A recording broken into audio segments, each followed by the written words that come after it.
Good morning বন্ধুরা, কেমন আছো তোমরা? আশা করি সবাই ভালো আছো। আলহামদুলিল্লাহ, আমিও মোটামুটি ভালোই আছি। আমি সকাল সকালে উঠে মুখ টুক ধুয়ে চলে যাচ্ছি নিচে মোটরের কাছে আসার পর আমার খালি পেটে যে ওষুধটা ছিল সেই ওষুধটা আমি খেয়ে নিচ্ছি। আর এই ওষুধটা আমি কিসের জন্য খাচ্ছি তোমরা জানো, আর যদি না জেনে থাকো তোমাদেরকে এই ভিডিওর লাস্টে বলবো। তো সবচেয়ে প্রথমে আমি ওষুধ খেয়ে চলে আসলাম ওপরে। ওপরে আসার পরেই আমি জামা কাপড়টা চেঞ্জ করে নিলাম। জামা কাপড় চেঞ্জ করা হয়ে গেলে আমি আবার চলে যাচ্ছি দোকানে।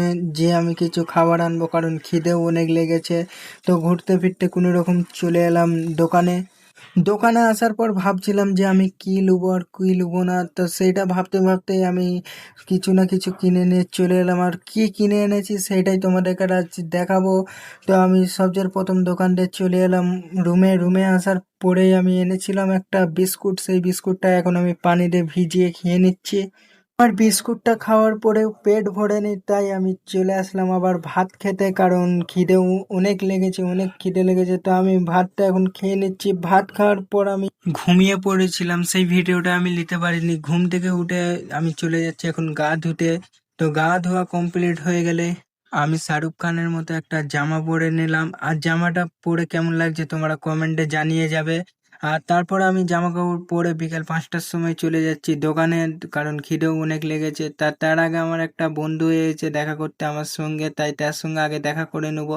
আর গাইস, বন্ধুদের সঙ্গে দেখা করতে করতে তোমাদেরকে আর একটা কথা বলে দিই, আমার এই কদিন শরীরটা খুব একটা ভালো না, তাই ভয়েসটা আগের মতো আর দিতে পারছি না। সেটা তোমরা একটু অ্যাডজাস্ট করে নিও।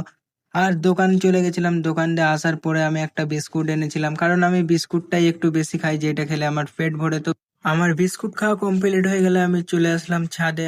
আর প্রথমে তোমাদেরকে আর বলেছিলাম যে আমার খালি পেটে ওষুধ আছে, সেটা কিসের ওষুধ খাচ্ছিলাম তো তোমাদেরকে আর বলি। যে আমার পায়ে যে পেরেকটা ঢুকে গেছিল সেটার জন্য আমার পায়ে ইনফেকশন হয়ে গেছে, তাই ওষুধটা খেতে হয়। আর ভিডিওটা খুব একটা বড় হয়ে যাচ্ছে। আবার দেখা হচ্ছে নেক্সট ভিডিও।